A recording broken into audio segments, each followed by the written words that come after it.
I welcome all science educators to this 5-day faculty development program, and my sincerest gratitude to Dr. A.K. Sharma for providing me this opportunity to share my views on social and emotional learning, which includes developing healthy identities, manage emotions, and striving excellence in life. In today's scenario, knowledge, skills, and behavior leads to the holistic development. If any of these factors are missing, then this development is not possible. So let us study more about this over here. So what is social and emotional learning and why it is important for kids? Social and emotional learning is an educational concept that helps kids gain skills in important areas beyond math, reading, and other core school subjects. SEL help kids identify their feelings, understand and communicate with others, build strong relationships, and make good empathetic decisions.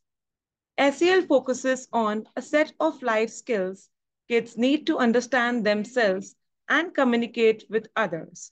For instance, SEL teaches kids ways to improve their empathy, emotion regulation, problem solving skills, decision making skills, communication skills, relationships with friends and family, self knowledge, and self control. Through social emotional learning, kids can gain a better understanding of themselves and of the people around them. They can gain the skills and knowledge that will help them to understand their emotions, develop their identities, and set goals. In an important 2011 study, researchers conducted one of the largest and most comprehensive reviews of SEL. They reviewed 213 studies that included over 270,000 students and found, among other things, that participating in social emotional learning programs improves students' performances in their classes.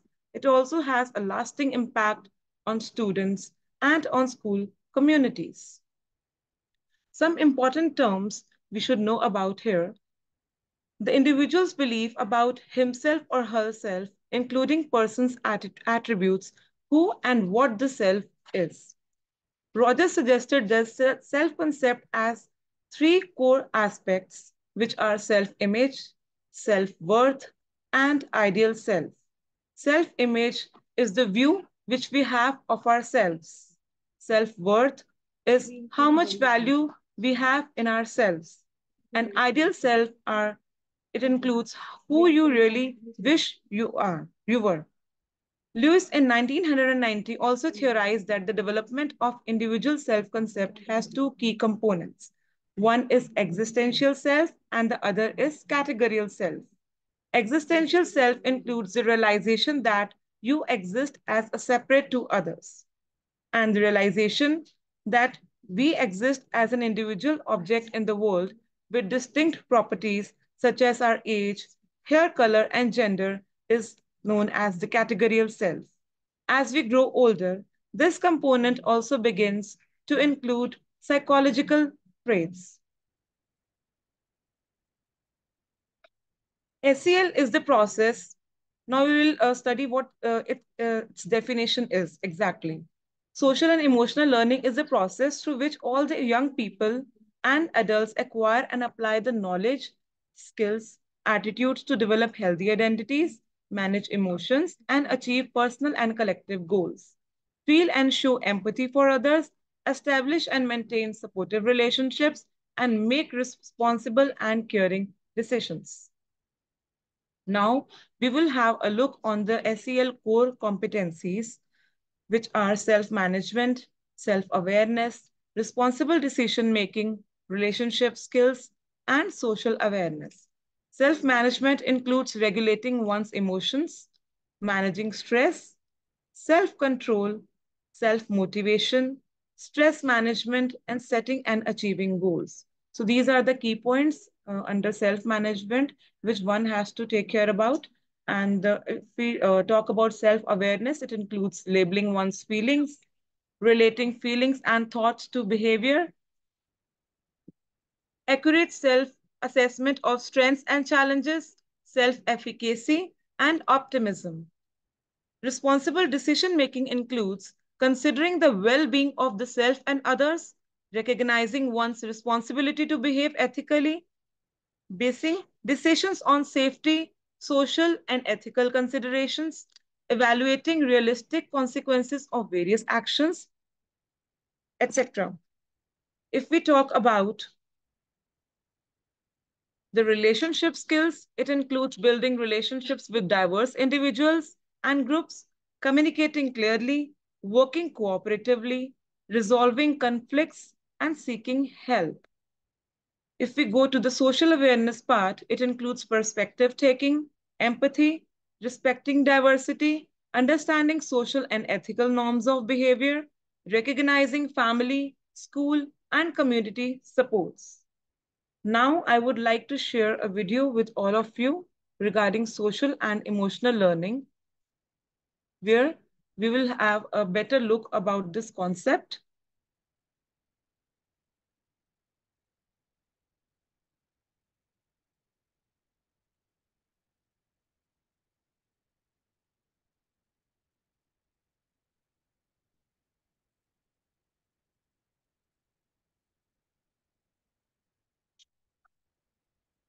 Process of learning social and emotional skills, and it's just as important as learning.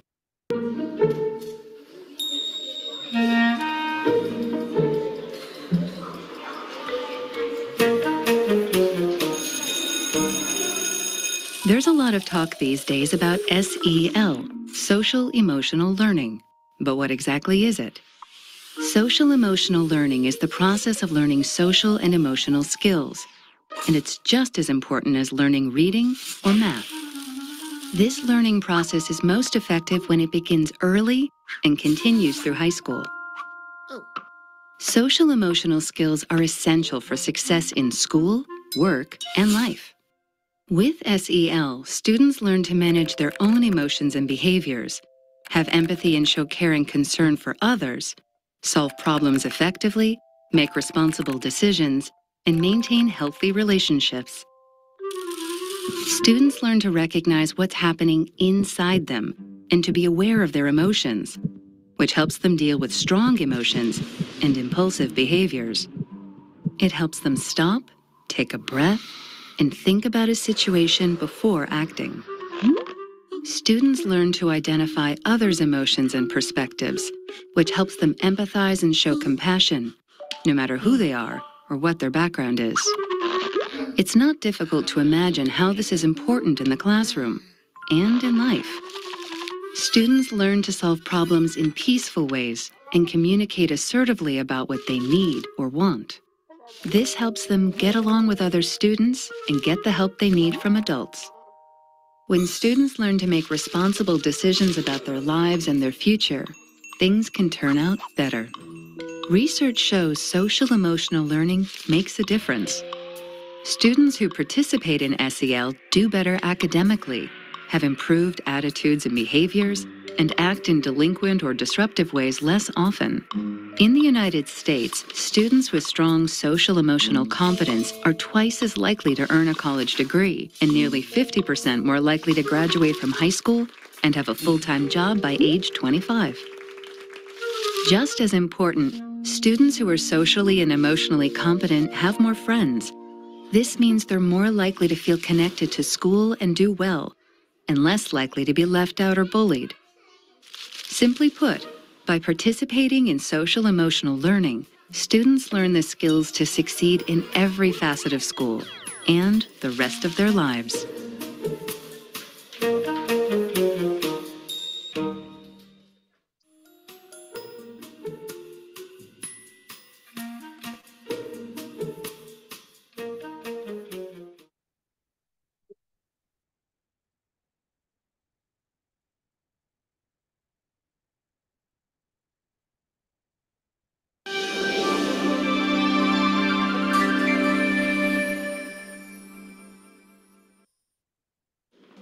Swine flu snake greeting. Morning, morning, morning, morning, morning, morning, morning, morning, morning. At Carruthers Middle School, the day begins with goofy games, which are often followed by serious discussions. Okay.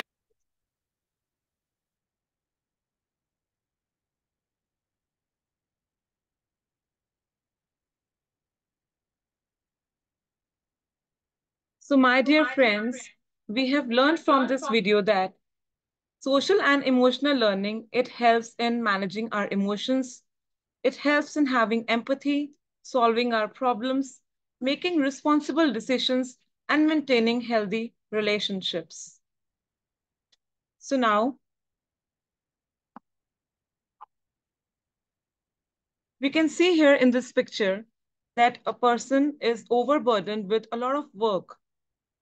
Like he has a number of questions, like I can't do it, I'm not worthy, I must be perfect, I must not make a mistake, I'm I'm not good enough, nobody loves me. So he is in a kind of self-doubt.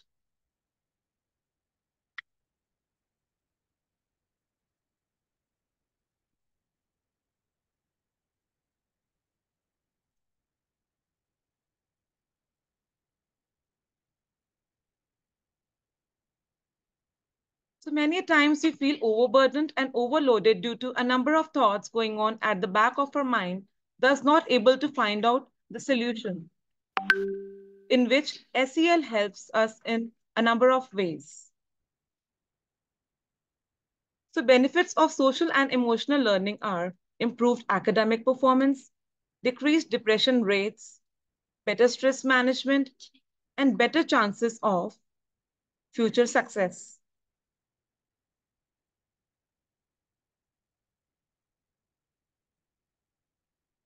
So now we'll study about the self-concept, that what actually it is. Self-concept in psychology, it refers to an individual's self-perceived knowledge, beliefs, and feelings about themselves, encompassing elements like self-worth, self-image, and self-esteem. It's formed through experiences, interactions, and reflections, and plays a pivotal role in influencing behavior. So aspects includes the self-concept is an important term for both social and humanistic psychology. Lewis in 1990, he suggested that the development of a concept has two aspects, existential self and categorical self, which we have already done. So now we'll study about self-management in SEL and why is it important. Self-image refers to the mental representation or picture that individuals have of themselves, encompassing both physical appearance and personal traits. It's how people perceive themselves and believe others perceive them. Personal experiences, interactions with others, societal standards, and media influences can shape this perception. This does not necessarily have to reflect reality. Indeed, a person with anorexia, which is a disease, who is actually thin, may have self-image in which the person believes they are fat. A person's self-image is affected by many factors such as parental influences, friends, the media, etc. So now we'll study about what is self-efficacy. So it is the person's belief. It encompasses a person's confidence in themselves to control their behavior, exert an influence over their environment, and stay motivated in the pursuit of their goal. People can have self-efficacy in different situations and domains, such as school, work, relationships, and other important areas. According to social psychologist Albert Bandura, self-efficacy is a key component of self-system which consists of an individual's attitudes, abilities, and cognitive resources. High self-efficacy increases the likelihood of successfully achieving a given task.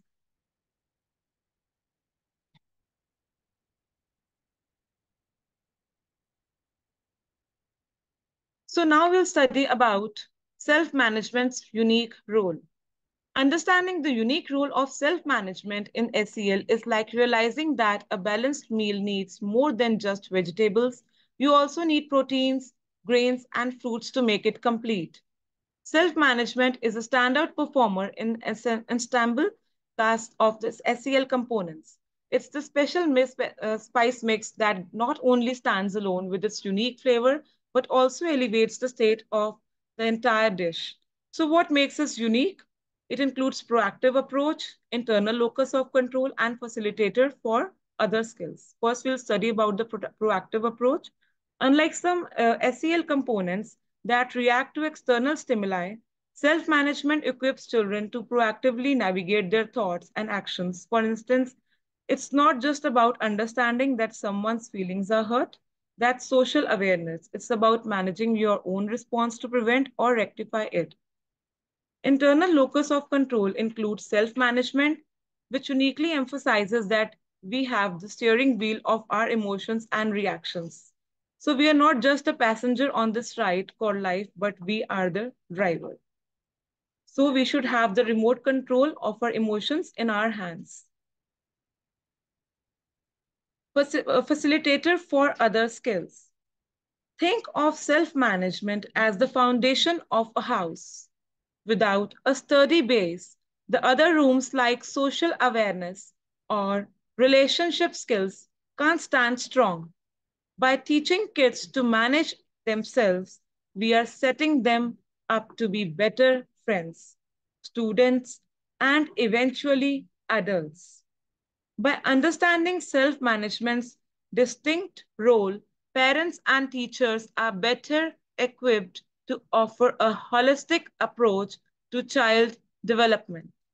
This key is because in the grand symphony of social emotional learning, each component has its unique notes to play, but it's self management that sets the rhythm and pace.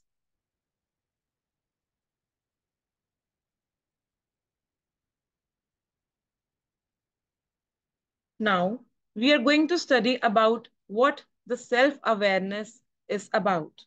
First, we will know about its definition. What does it say?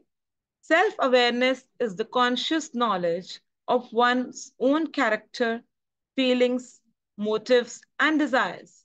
It is the ability to reflect on oneself and recognize patterns in one's thoughts, behaviors, and emotions. Through self awareness, individuals can understand their strengths, weaknesses, and how they are perceived by others. Now, we will study about its types. There are two types of self-awareness. One is internal self-awareness, and the other one is the external self-awareness. Internal self-awareness is the recognition and understanding of one's internal states, preferences, emotions, and thoughts. And the external self-awareness, it pertains to the understanding how others perceive us in various contexts and situations, helping us to navigate social situations. So we all need to know about that why is self-awareness important? When we look inward, we can clarify our values, thoughts, feelings, behaviors, strengths, and weaknesses. We are able to recognize the effect that we have on others. People with self awareness are happier and have better relationships. They also experience a sense of personal and social control as well as higher job satisfaction. When we look outward, we understand how people view us. People who are aware of how people see them are more likely to be empathetic to people with different perspectives. Leaders whose self-perception matches others' perceptions are more likely to empower, include, and recognize others. Here we can see in the picture that the girl is having a number of thoughts in her mind which will help her in the end to be more self-aware. And also when she is looking in the mirror, she is just thinking about that whether she can do a particular task or not. So we can have such activities in the class in which there can be the picture depiction. We can give a number of cards to the students in which different pictures are there and they have to explain about them. So in this case, we can make them aware that no response is going to be correct or incorrect. They just have to give their own notion what they think about that, which will show their creativity, their thoughts, and also reflect their emotions, which otherwise are not reflected in the classroom. Now, we will discuss about the benefits of self-awareness. Here we can see a diagram which is showing us about that how we can develop the self-awareness through a number of steps. Strengthening self-awareness has a variety of benefits on the individual. This specifies of each one depends on the individual. Here are some examples of common benefits of self-awareness. It gives us the power to influence outcomes. It helps us to become better decision makers.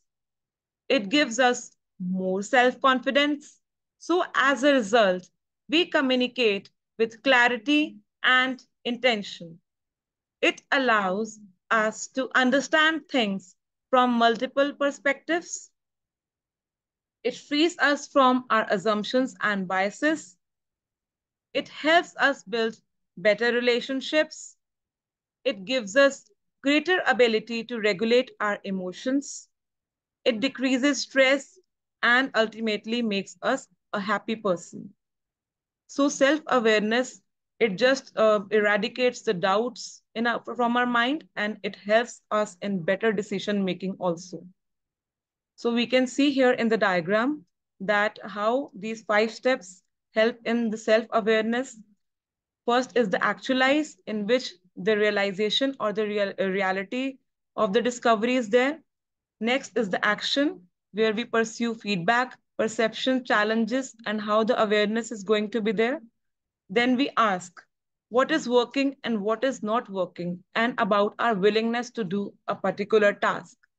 Second, and then the fourth thing is acceptance of ourselves and others. And the last is awareness, building our own mirror. The next question arises in the mind that how to become a more self-aware person, in which we have several steps. The first step is envision yourself, which means visualizing the best version of yourself. Ideal selves reflects our hopes, dreams, aspirations, and speak to our skills, abilities, achievements, and accomplishments that we wish to attain. Ask the what questions. Asking the what question puts us into the objective and open space of considering all the factors influencing a particular outcome. For example, instead of why don't I speak up at meetings, we could ask, what were the interpersonal dynamics in the room? What was I experiencing in my body at the time? What happened that caused me to go into my old story of not being good enough? And the last one, what can I do to overcome my fear of speaking up? Then comes practicing mindfulness. Mindfulness is a practice. It helps us to be aware of what's going on our mind, body, and environment. Meditation is one of the few practices that we can insert into our life, and practicing mindfulness is a wonderful tool for developing greater self-control. So practice deep breathing. Here are some of the key points which we should follow in practicing mindfulness. First is practicing deep breathing, then name our surroundings, then organizing our space, and the last one is draw or paint. So now we would like to have a 2-minute guided meditation video, for which I would request all of you to sit comfortably and close your eyes for this 2-minute guided meditation.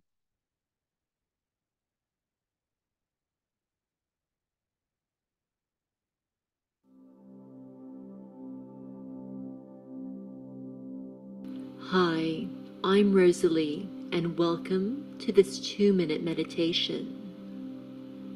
Find a comfortable position and allow your eyes to blink closed.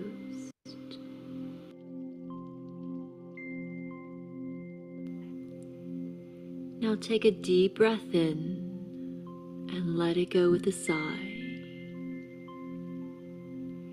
And again, deep breath in and sigh So it close your out. eyes, everyone, and take deep breath. Breathing in again.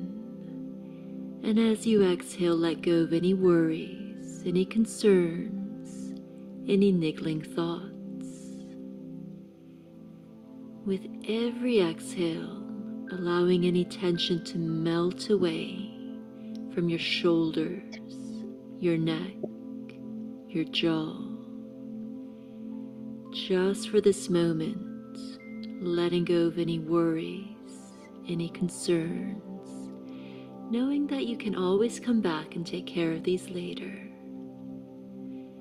Now settle into this space of ease and comfort, where there's nothing to do except to relax and enjoy this feeling.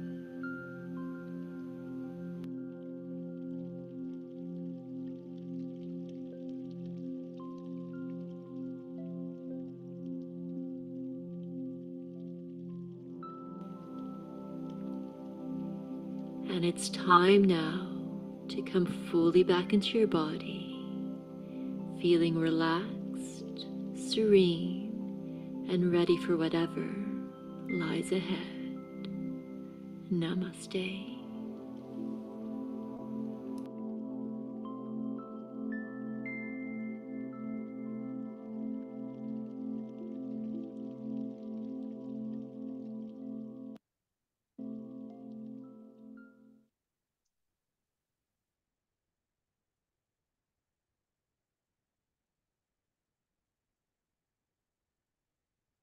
So you all can open your eyes. So practicing mindfulness or meditating, it helps us in relaxing our mind, body, focusing more, getting rid of our problems, our stress, and it also helps us in taking better decisions at the end. So we all must practice it at least for 2 minutes in the start, and then we can increase up to 5 or 10 minutes and more than that even. So the third point we should consider is keeping a journal. Journaling is a great way to pay attention to what's going on in our private and public self. It will also help us to recognize patterns that either serve you or not. You may use these prompts like, what did I do well today? What challenges did I face? What was I feeling? How did I respond? In retrospect, would respond differently? What strengths did I use to keep me focused on the best version of myself? What is my intention for tomorrow? So I think we can have these key points in a journal and we would be able to work better on our goals and upon ourselves as well.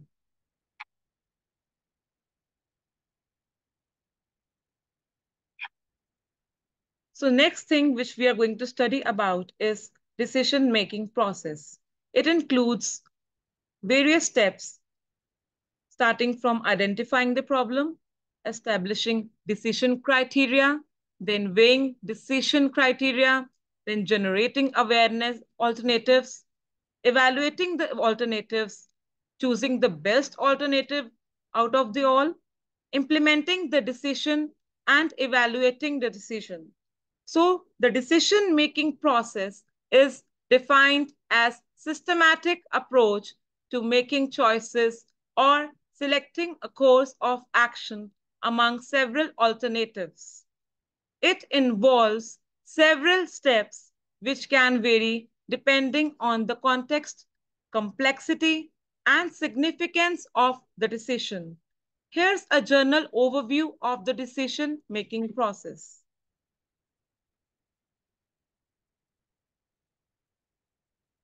So now we will study about the relationship skills. The relationship skills are a set of personal and interpersonal skills that will help us to communicate, cooperate, and connect with diverse individuals and groups in healthy and rewarding ways. They include communication skills, leadership skills, teamwork skills, emotional intelligence, kindness, respect, openness, and honesty.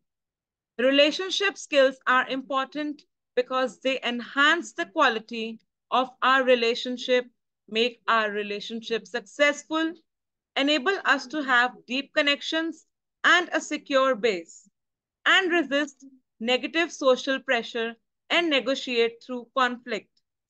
Relationship skills are also a component of social and emotional learning. So here we would like to study this diagram, which is explaining about the healthy relationships and what are the factors which would lead to the healthy relationships. So we would start from trust, which includes accepting each other's word, then giving the benefit of doubt.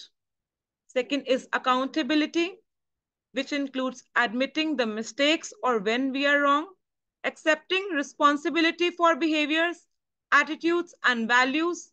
Then safety, which includes refusing to intimate or manipulate, respecting physical space, expressing self non-violently, honesty, which includes communicating openly and truthfully, then support, which includes supporting each other's choices, being understanding, offering encouragement, listening non-judgmentally, valuing opinions.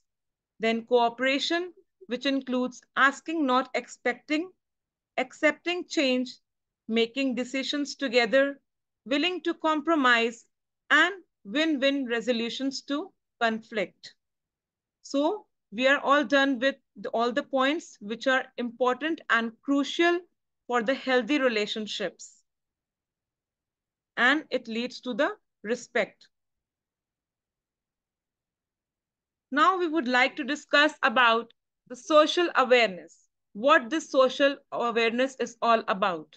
It is the ability to take the perspective of and empathize with others from diverse backgrounds and cultures to understand social and ethical norms for behavior and to recognize family, school, and community resources and supports. Here are some of the concepts of social awareness: primary empathy, attunement, empathic accuracy, and social cognition. Primary empathy includes, it is the skill which allows us to sense others' feelings through nonverbal signals. Attunement involves actively listening and tuning into another person, showing receptivity.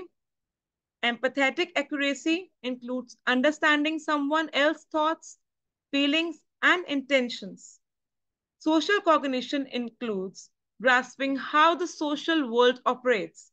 Developing social awareness helps us to read the room, consider different viewpoints, and show empathy, ultimately enhancing our interaction with others. So we'll discuss about emotional intelligence. In today's scenario, we are all learning about emotional intelligence, and this concept is being more into discussion than we would say IQ, which or intelligent question. Social awareness is a critical component of emotional intelligence. It involves understanding and empathizing with others, being attuned to their emotions, needs, and perspectives, and responding appropriately in various social situations. Socially aware individuals recognize and regulate their emotions and those of people around them. In essence, social awareness helps build strong relationships, effective communication, and conflict resolution skills. Empathy, active listening, and the ability to read nonverbal cues are key aspects of the social awareness. Now we would like to watch a video related to emotional intelligence, which would put more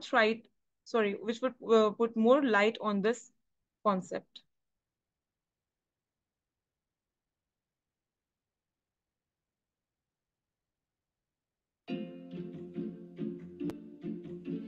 Emotional intelligence, also known as EI or EQ, is the brain's ability to see feelings coming and then to use them, listen to what they've got to say, and manage them effectively.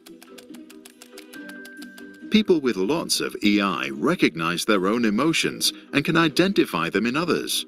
This allows them to discern between different feelings, adjust their inner states, and communicate better. Perhaps the most relevant model of emotional intelligence was developed by the psychologists John Mayer and Peter Salovey, who defined it in 1990 as the sum of 4 skills: perceiving, using, understanding, and managing emotions. Perceiving emotions is our ability to detect them in faces, pictures, and voices, including in ourselves. It's the foundation of emotional intelligence and makes all other processing of sentimental information possible. Using emotions is the ability to align our hearts with our heads. People who are emotionally intelligent can perceive their changing moods and as a result may change what they do to channel their feelings effectively. Understanding emotions is our ability to comprehend the complex relationships between feelings. It involves recognizing and describing how moods evolve and change over time. Managing emotions is the ability to regulate feelings in ourselves and in others. People who are good at that can control their sentiments, manage their moods, and are able to influence the emotions of others. While some people seem to be naturally gifted with all 4 abilities, others have to work hard on every single one of them. The good news is, most of us can improve our EI through mindfulness, exercises, therapy, and education, and it seems it's worth the effort. Higher emotional intelligence often correlates with higher academic and professional success. This is because our emotions and the way we manage them impact directly on our brain's ability to listen and learn. As Peter Salovey concluded, people in good moods are better at inductive reasoning and creative problem solving. So what do you think? Is emotional intelligence something we can and should try to teach in schools? And if so, how? Tell us your thoughts and experiences of improving your own EI in the comments below.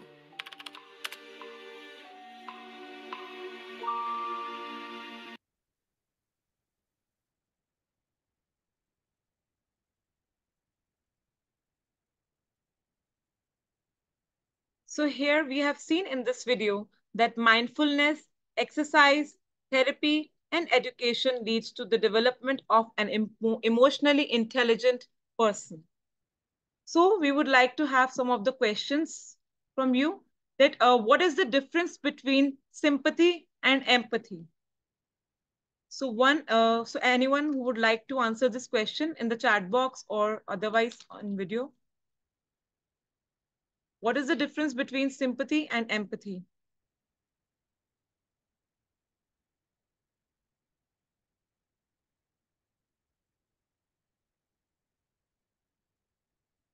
Okay, I would like to answer this question.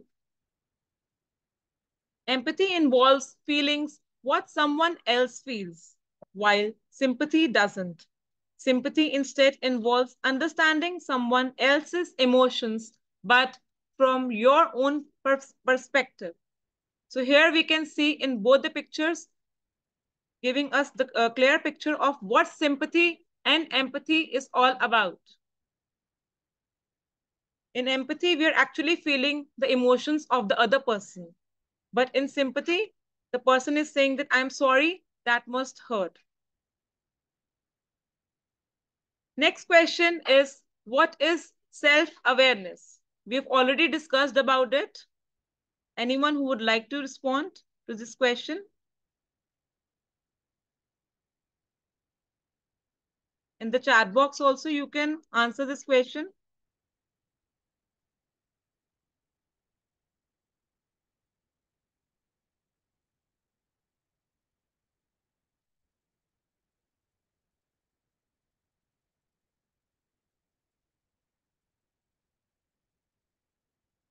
Okay, self-awareness comes from understanding our actions, thoughts, and emotions and how they affect others. Next question I would like to ask that how can a person improve self-awareness?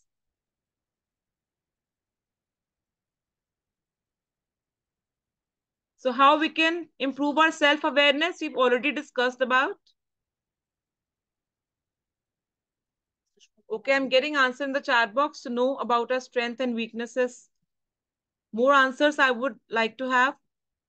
In the chat box also you can answer.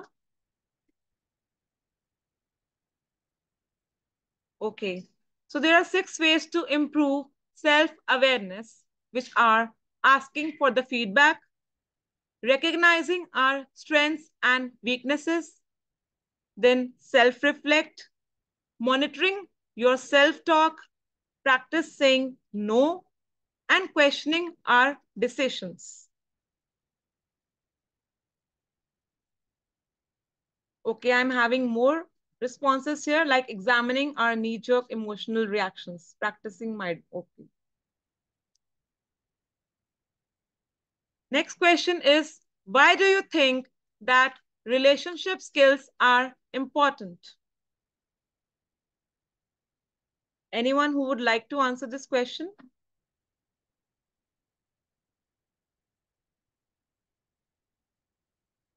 Yes, I'm waiting for your responses here in the chat box. Why do we think that relationship skills are important?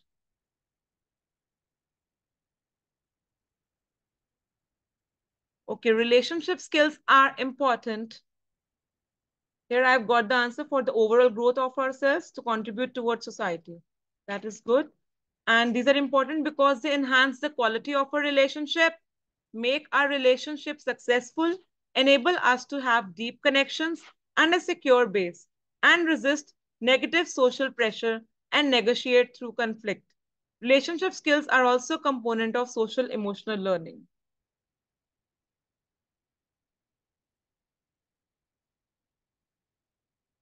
Okay, so now we would discuss briefly about the projective techniques, what these techniques are all about. So projective technique is a type of personality test in which we offer responses to ambiguous scenes, words, or images. These are indirect and unstructured methods of investigation which have been developed by psychologists. So its objectives are intended to uncover feelings, desires, conflicts which are hidden from conscious awareness. Sometimes what happens are students, they don't express their feelings, what problems they are suffering about. But through these techniques, we can uncover their feelings, desires, and conflicts, which could be interpersonal or intrapersonal. Here we can see this picture. We all can see all these pictures. And I would like to ask about the encircled one picture, that what do we see all about here? We can have different thoughts regarding this picture, and none of the answer would be wrong. It could be anything what you think in your mind. So I would like to have answers from you all.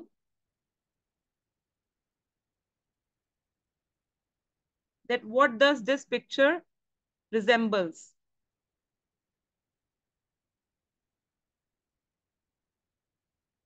Okay, it could be a bat, it could be a moth. If we talk about the other pictures here, we can see the two people are talking here. So it could be anything which comes into our mind. So none of the responses is going to be wrong here. It's all about our creativity, our thoughts, and how we think over here. So now we will discuss about the types of projective tests. First is Rorschach-Inkblot test. We will study about it. that this test was one of the first projective tests. It was developed by Swiss psychiatrist Hermann Rostach. The test consists of 10 different cards that depict an ambiguous ink blot. So you are shown one card at a time and asked to describe what you see in the image. The responses are recorded by the tester. Gestures, the tone of voice, and the other reactions are also noted. So like this, we have 10 images, and we can ask the students that what this picture reflect all about. It could be anything which comes into their mind. So I would like to have answers from you that what comes into your mind from this picture. It could be anything.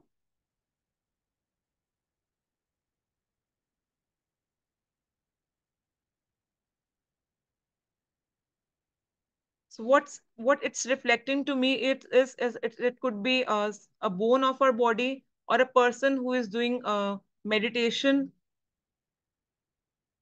So it could be anything. The next is thematic apperception test. So we can have a few cards in our class also, any images we could have in order to test the creativity, the thoughts, the conflicts which are going inside the minds of the students. And we can just ask that what comes into their mind. It could be cartoon pictures also in some of the tests, which could show aggression, feeling of happiness, or the feeling of surprisingness. It could be anything. So in TAT test, we are asked to look at the series of ambiguous scenes and then to tell a story describing the scene, including what is happening, how the characters are feeling, and how the story will end. So here we all can see a kid and a guitar is placed in front of him. So what comes into mind of all of you? What do you think about this picture? It could be anything. Maybe he's thinking how to play this guitar. It is kept at the home. Maybe he has been already playing this guitar and is memorizing the thoughts that how he used to play. Maybe any person is in his house. He used to play this guitar. He's thinking about his dad or anyone. So he is thinking about he's involved in his thoughts. So when we will get responses from the students, we will come to know about how creatively they think. Next is draw a person test. In this type of projective test, it involves exactly what you might imagine. You draw a person and the image you created, and then it is assessed by the examiner. For example, here a picture is drawn. It must be drawn in like in front of the teacher in the class, and the child is asked to draw a picture of a whole person. Then questions about the picture are asked to get general interpretations and hypotheses about a child's personality, that what kind of thoughts are coming into the mind of the child. Then we have house tree person test. In this type of test, we are asked to draw a house, tree, and a person. Once the drawing is complete, then we ask a series of questions about images the person has drawn, the student has drawn. So this is the house tree person test. It requires no specific materials and and the assessor tells this individual to draw a picture of a house, tree, and a person. Once completed, he may ask the individual to tell a story related to each picture, including who, what, where, how, and whys of each. Next comes the sentence completion test. So here the respondents are asked to complete an incomplete sentence or story. The completion will reflect their attitude and state of mind. For example, today I'm feeling dash because dash. So I would like to have your responses to complete this sentence. Like today I'm feeling very happy because I got very good marks in the examination from the student's perspective. And from the teacher's perspective or a person's perspective, you can have a different response over here. So now we will have a video on like what is more important to be successful in life, EQ or IQ. We'll have a look on this video.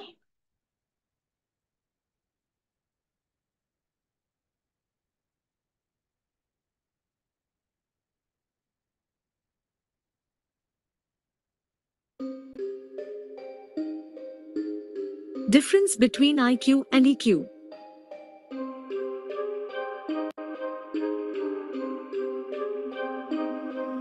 When it comes to measuring intelligence, we often think of the intelligence quotient, IQ. However, there is another type of intelligence that is just as important, emotional intelligence, EQ.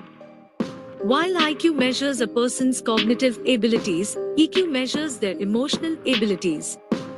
In this blog, we will explore the differences between IQ and EQ and why both are important. IQ is a measure of a person's cognitive abilities, including their problem-solving skills, logical reasoning, and mathematical abilities. It is often used as a predictor of academic and career success. EQ, on the other hand, is a measure of a person's emotional intelligence.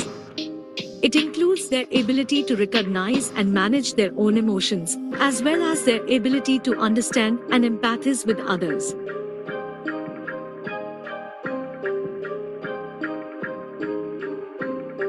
While IQ is important, it is not the only factor that determines success. In fact, studies have shown that EQ is often a better predictor of success than IQ. This is because people with high EQ are better able to manage their emotions, communicate effectively, and build strong relationships with others. They are also more resilient in the face of adversity.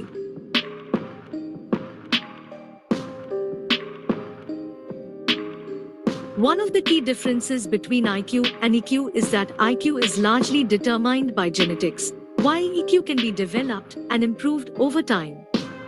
This means that while some people may be naturally more intelligent than others, everyone has the potential to improve their EQ. This can be done through various methods, including mindfulness, meditation, and therapy.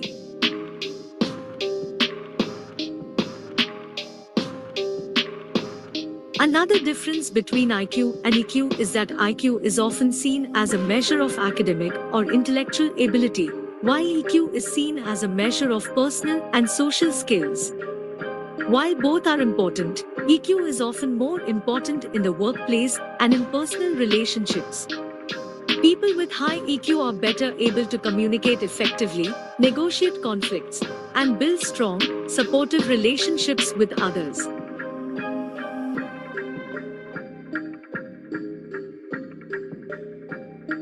In conclusion, while IQ is an important measure of cognitive ability, it is not the only factor that determines success.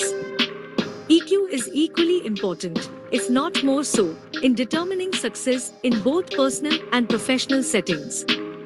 Developing and improving your EQ can be done through various methods and can have a significant impact on your life and relationships. So next time you think about intelligence, remember that there is more to it than just IQ.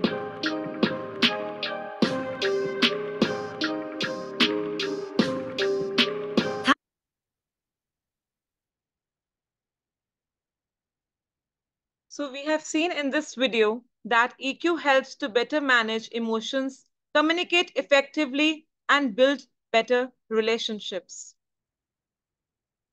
So there are some strategies to incorporate social emotional learning in the classrooms, which includes reflective journal writing,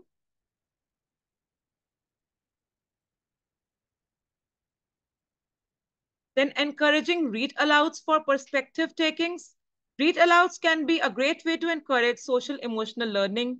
They allow the opportunity for perspective taking through a discussion on whatever is being read. Use art to encourage expression. Art is a great medium of expression, and social emotional learning can also be practiced through it. It is a great coping strategy for managing stress. Moreover, working with partners helps promote teamwork, collaboration, cooperation, sharing, and relationship skills. Holding class meetings. Daily or weekly class meetings help encouraging social emotional learning. This provides the kids with a positive community space where they can discuss problems, plan class events, boost each other up, etc. Discussing about managing emotions. It is an important strategy to practice social emotional learning. Kids of all ages need guidance and practice for managing their emotions. Other strategies are practicing active listening, practicing to disagree respectively, and teamwork and group activities could be done. So in conclusion, I would like to say that social and emotional learning is a vital component of education in today's world. By focusing on the development of social and emotional skills, it equips students with the necessary tools to manage daily challenges, build positive relationships, and thrive both academically and personally. Thank you, all of you.